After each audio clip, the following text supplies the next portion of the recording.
Thanks, Dean. It's nice to be here. I haven't been in Baltimore in a long time, and it's great to see so many of my old by virtue of age and old by virtue of length of friendship friends in this room. Now, this subject is really a subject which is the bread and butter of cardiologists and people that are interested in echoes and the vascular system. But I don't have to tell you that this is something that the nephrologists are into, and those of us that are card-carrying nephrologists like myself, the other members of the panel are not, they're cardiologists. Paying attention to the cardiovascular system is something that we are increasingly compelled to do. And several years ago, after the famed Boston meeting, which depressingly delivered the message that we hadn't made much improvement in survival, morbidity, mortality in the ESRD population from the meeting that had happened 10 years previously. I could be a little bit off on these dates. It was almost as if there was a call to arms by guys like Parker and Hull and Steinman and all of you that maybe we've been doing something wrong. Maybe we got to pay more attention to the heart. Maybe we got to pay attention to the cardiovascular system. So for those of us that are working in hypertension and vascular medicine, and I do it to some degree. I still do most of my time in nephrology like all of you, but not involved directly in dialysis anymore. There is a lot going on that relates to assessing what's going on in the cardiovascular system. And Wednesday I put together a new talk for Bud Rose's Harvard nephrology course on dilemmas in the management of mild essential hypertension. And if you stop and think about all the dilemmas we have in terms of blood pressure and compliance and elasticity and central pressure, peripheral pressure, there's a lot out there. And it is conceivable that one of the possible reasons, as a hypothesis, that our improvements have lagged behind years of treatment of ESRD is because we may or may not be paying attention to the right things in the vascular system. So I'm sort of saying that as an introductory comment as to what I'm doing here. And, you know, I'm a nephrologist like all of you, and I'm just as frustrated as you are as to why things haven't improved a lot over the last 10 to 20 years. So I'm going to move from qualitative to quantitative blood pressure measurement, the evolution of blood pressure management, new technologies in blood pressure management, then move to the possible added value in central blood pressure and mining the waveform concept, make a few comments about the evidence, and then talk briefly about central blood pressure and waveform analysis methodologies, then turn the rest of the program over to people who know more about this than I do. We do this in our Department of Nephrology and Hypertension, and we are measuring central pressure. We are doing pulse wave velocity. The big hypertension centers are doing a lot of this stuff. And the question is, should nephrologists, should people involved in ESRD, should people in the dialysis units be thinking more about these other technologies to assess the cardiovascular system, because our patients are all dying from bad cardiovascular outcomes. So this little bit of history here I found very interesting as as I got this set of slides. The first clinical uses of non-invasive blood pressure measurement focused on the qualitative assessment of the pulse. And the sphygmograph was developed initially by someone by the name of Mare. I'm sure there are medical historians in this room that know more about this than I do. In 1863, it used a series of levers to record the radial pulse. Dudgeon's sphygmograph from 1876 is shown below, and the recordings were used to assess and diagnose a variety of diseases, even the effects of drugs such as nitroglycerin. We might remember some of this from the cardiology teaching sessions in medical school. You see on your left the code terms for the pulse patterns given here and numbered: 1, 2, 3, 4, 5, 6, 7, 8, 9, and 10. 9 and 10 are not dropped off here. But the first one is the appearance of a normal, healthy pulse. The second one is a feeble pulse of weak age or dying. The third is senile pulse pressure, heart failure. The fourth, even I remember this from medical school, the hard, wiry pulse of rheumatic fever.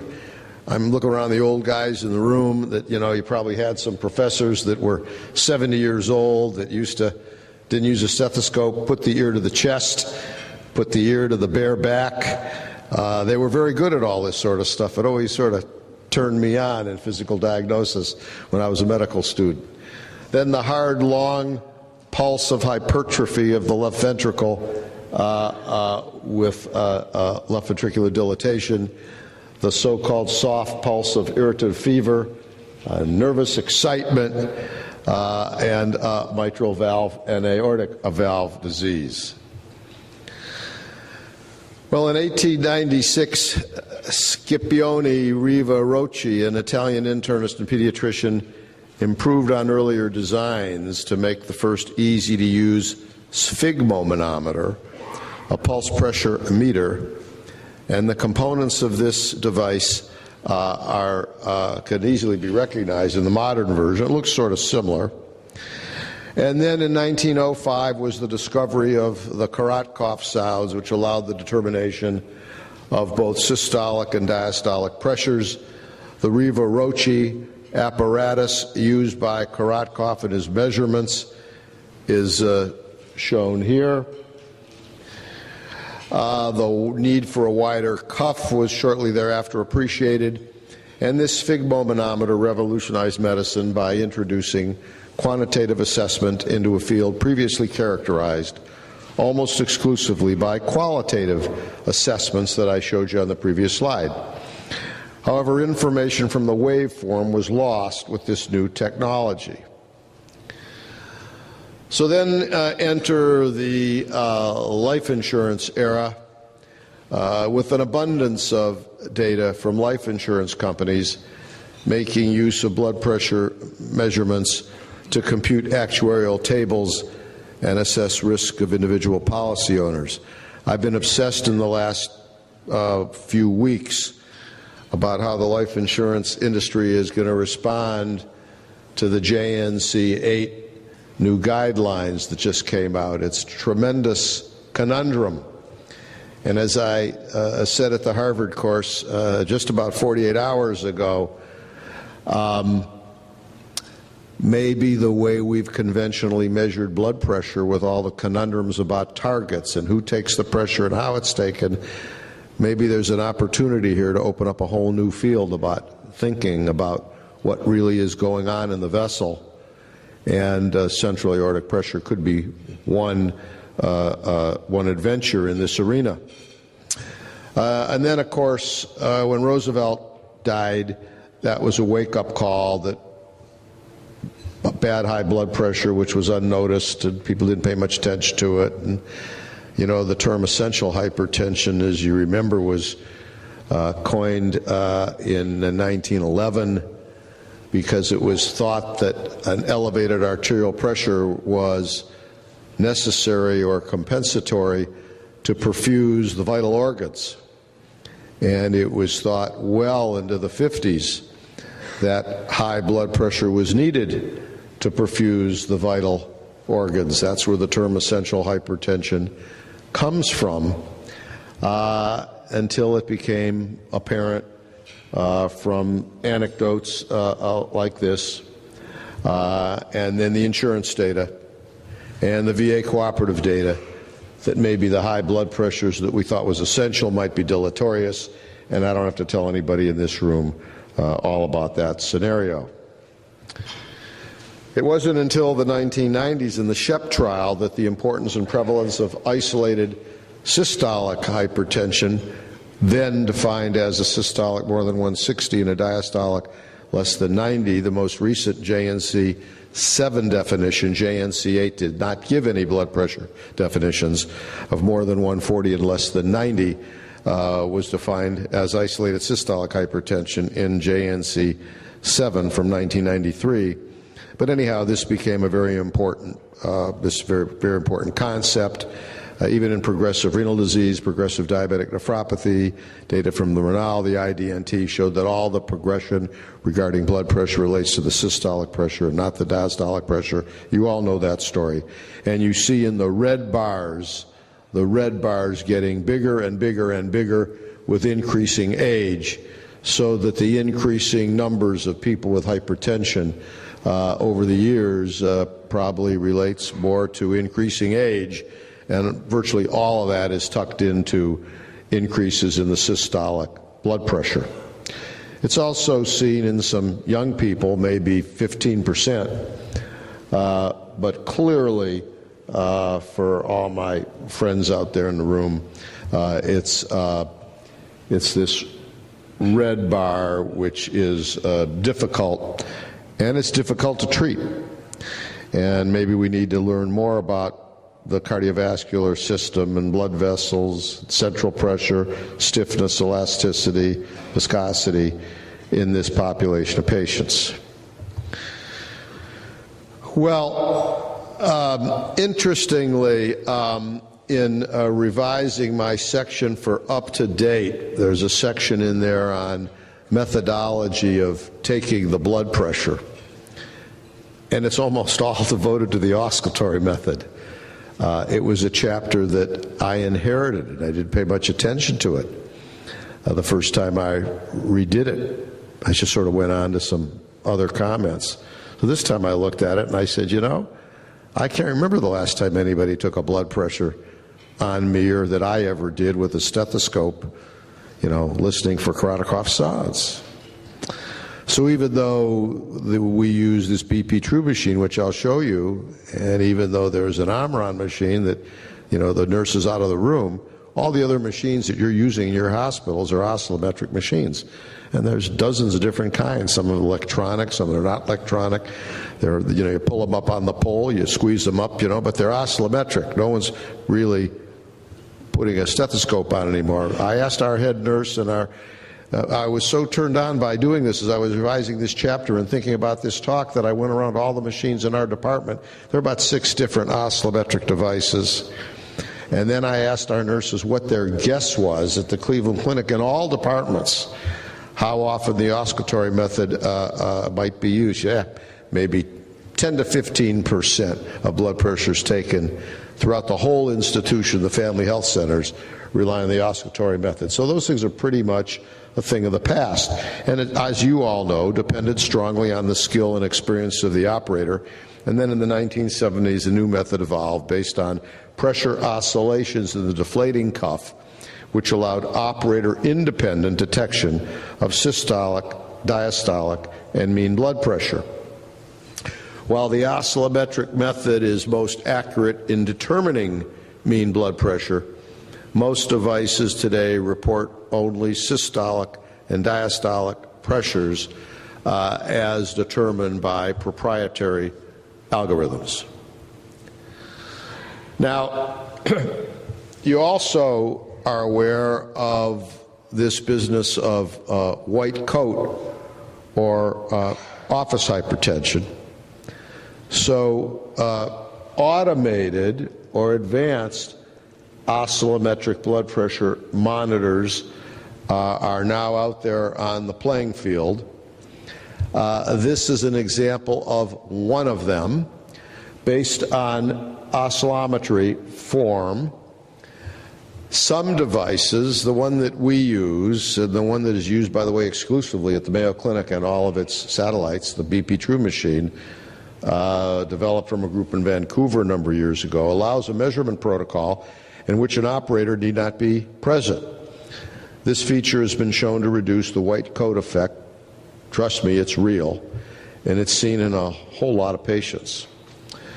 In the SPRINT trial, which I suspect some of you were involved in, the automated oscillometric blood pressure monitor that is being used is an Omron, and the Omron takes 3 readings a minute apart. This one can take up to 6 readings a minute apart. The nurse puts the machine on and then leaves the room, and then the rest of the readings are taken automatically, and they're averaged, and at our place it's integrated into the electronic medical record. So no one is sitting there writing down every single number. And it's the same way at the Mayo Clinic as well. And the beauty of these machines is the correlation with 18 hours of awake ambulatory blood pressure monitoring is extremely tight. So when you put one of these things on a patient's arm, and sometimes I explain to them why they're using this machine, and many patients have heard about ambulatory monitoring. Not everybody does it, but when a series of about 600 patients was done by a guy named Myers out of Canada, there have been several publications that shows the correlation of the average reading of 3 or 6 readings with this machine. It's probably the same with the Omron, correlates very tightly with the awake readings in 24-hour ambulatory monitoring. So what is the new paradigm shift in blood pressure management? There's been this evolution in the technology of how we do brachial pressure. We have the conundrum of oscillatory versus advancing to oscillometric methods, I believe to automated oscillometric methods, but that's only telling you about the brachial or radial pressure, and maybe there's some other pressures that we ought to be paying attention to. So the hemodynamic and vascular determinants of blood pressure were previously considered to be total peripheral resistance and cardiac output based on a simple model of flow through a tube. We now know that the presence of wave reflections throughout the conduit arteries and the influence of arterial stiffness are also factors in determining blood pressure.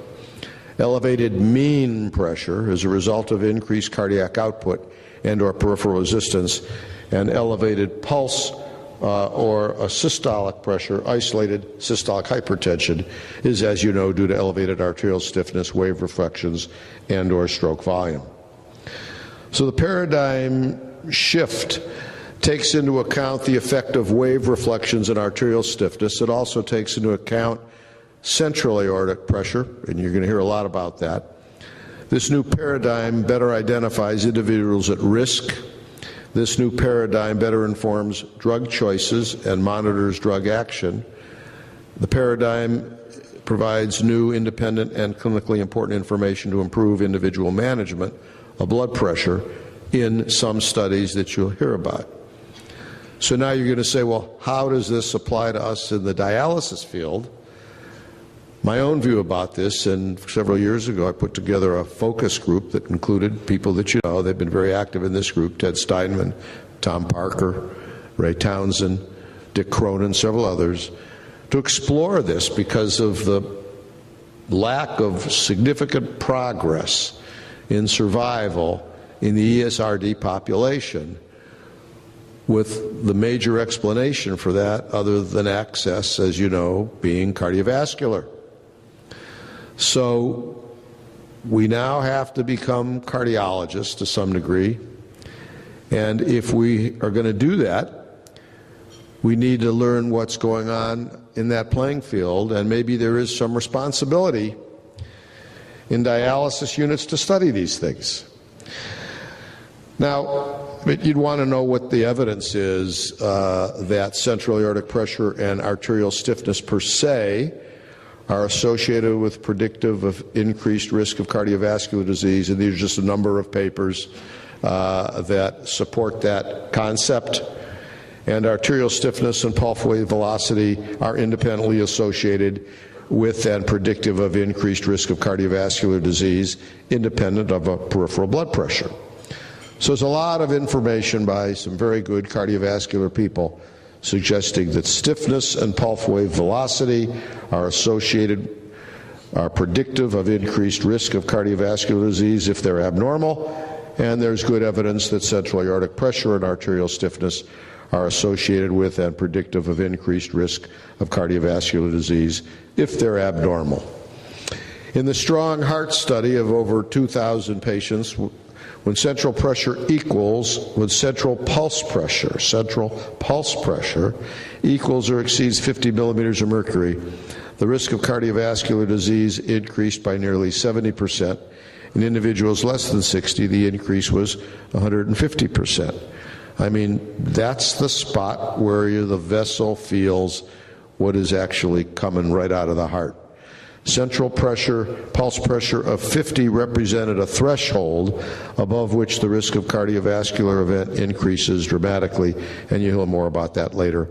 Brachial pressure did not demonstrate the same thresholds for risk in the STRONG Heart study. Boyson and about 1,000 patients reported that normal versus high normal brachial pressure did not distinguish those with or without end organ damage.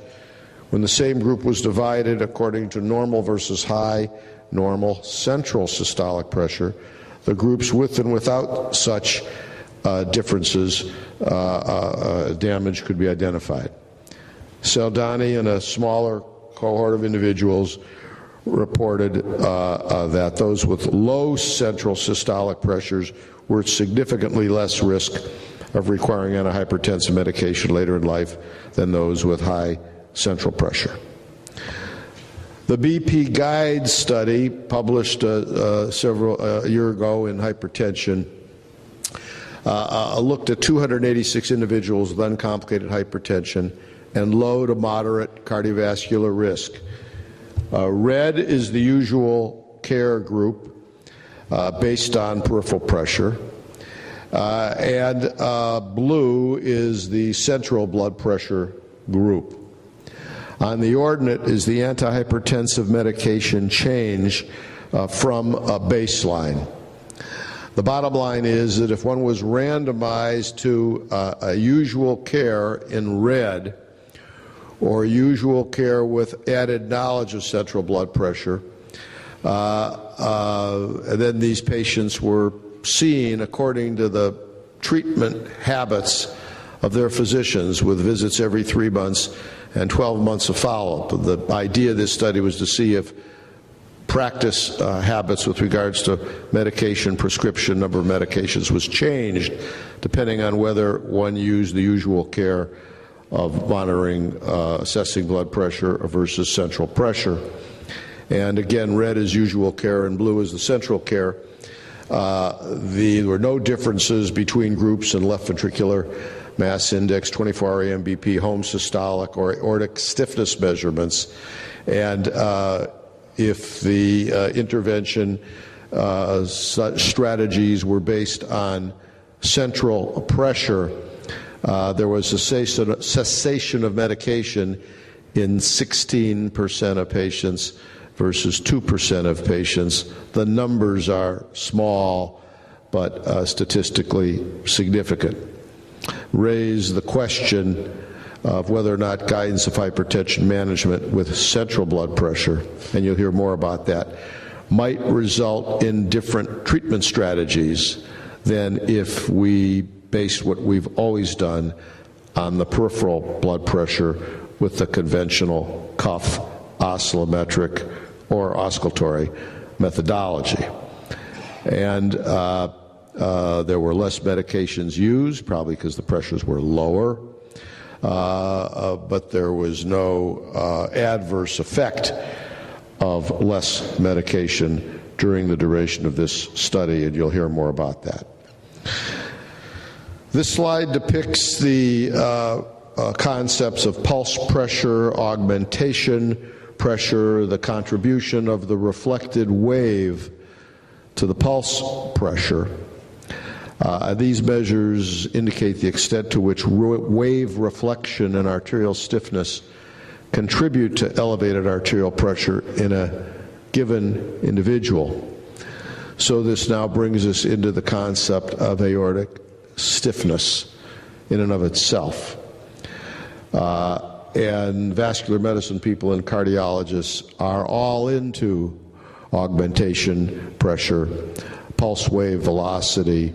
There's an abundant literature on this. At the ASH meeting in a couple months, I'm sure there'll be 50 papers that have to do with these other ways of assessing pressure within the cardiovascular system and stiffness of the vascular wall. And I wonder whether or not, since cardiovascular morbidity and mortality is rampant in the dialysis population, whether some of these abnormalities, other than the plain old peripheral blood pressure, which is what we all do, might be considered down the road. A number of devices are available to measure central aortic pressure. All measure a peripheral waveform, central pressure determined by transformation of the peripheral waveform or association of peripheral waveform, features with central pressure. There's one of these machines right here. It's light as a feather. There's nothing to it. You can take 5 blood pressure readings here, and they can be average, just like in the BP True machine or the Omron, and you get the central pressure as well. And that's about all I know about it, but you might go by the booth, which I always do at the hypertension and heart meetings, to learn what's out there, because as a nephrologist, we don't pay much attention to that. The sphygmomanometer system that the ATCOR people have developed is the most widely used technology for measuring central pressure. It measures brachial artery pressure, usually a partially inflated cuff. The waveform is then transformed into the central aortic pressure waveform through a well-validated process, very well validated, developed by Michael O'Rourke in Australia many years ago, and analyzed to determine central aortic pressure and waveform features. So in summary, a combination of new technology and new understanding of hemodynamics and arterial mechanics have expanded the information available for blood pressure management beyond simply the systolic and diastolic values of blood pressure. New information that deserves analysis available for most non-invasive measurements of central aortic pressure waveform improves risk assessment, treatment selection, and the monitoring of the effect of the treatment. So our next speaker will discuss how this new paradigm includes new understanding of the differential effects of drugs on brachial and central blood pressure, and Dr. Chu from Louisville will discuss the use of this paradigm in actual clinical cardiovascular practice. Thanks very much.